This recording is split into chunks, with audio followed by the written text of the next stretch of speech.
clair possible. Ça, on va essayer d'être plus loin possible, c'est le cul de la BDT. On voit ici les axes là qui vont d'un côté et de l'autre de la F28. On a ici la partie qui va à l'intérieur, qui sont donc les couples épicoïdales. On le voit, bon, on le voit pas bien ici. Donc effectivement, on a le couple épicoïdal qui se fait là. Et dessus, donc cette partie ici va tourner à l'intérieur. Cette partie va tourner ici à l'intérieur. Et là, de là, on a ce qu'on appelle un arbre, un petit arbre de transmission qui est comme ceci. Qui lui, cet arbre de transmission part de cet engrenage et qui va ici dans la partie, je vais essayer de l'enlever, voilà, dans la partie ici qui est le viscocoupleur. Donc le viscocoupleur, c'est une huile assez spécifique.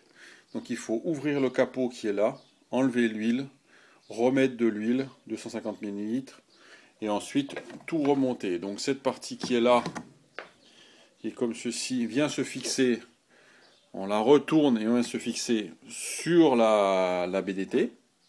Donc quand le viscocoupleur a été changé au niveau de l'huile, donc on est passé de 90 000 CST à 300, 350 000 CST, on a ce qu'on appelle un effet un peu plus de propulsion, parce qu'on a 50% du couple à l'avant et 50% du couple à l'arrière. Ça, c'est la première partie. Ensuite, pour bloquer une BDT, donc pour enlever tout le système hydraulique qui ne sert à pas grand-chose.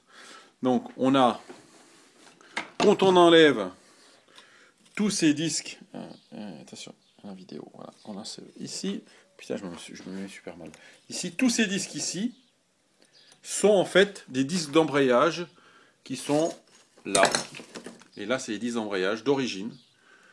Donc, ils ont une forme un peu, non pas particulière, mais dessus, il y a ce qu'on appelle des platines qui permettent de freiner lorsque le besoin s'en fait sentir au niveau du couple hydraulique. Et là, à la place, en fait, on les enlève et on met tous, sans exception, des parties comme celle-ci. C'est juste des parties acier, prédécoupées, et il n'y a absolument plus aucun effort au niveau de la boîte de transfert, au niveau de son embrayage hydraulique. Il n'y a plus d'hydraulique du tout, il ne sert à plus rien. Donc on a ce qu'on appelle un 4x4 qui est totalement permanent. Donc le renvoi en fait de la puissance qui est à l'avant, enfin au niveau du moteur, se fait également à l'arrière. Voilà, donc c'est pour ça que l'on bloque tout, c'est pour éviter tous ces problèmes de chauffe, tous ces problèmes de casse, tous ces problèmes d'hydraulique, d'huile qui ne sert absolument à rien du tout, des serres qui ne servent à rien du tout. Ça a été un truc qui a été fait à une époque qui était assez amusante, mais en fait ça engendre plus de problèmes le système d'origine qu'autre chose.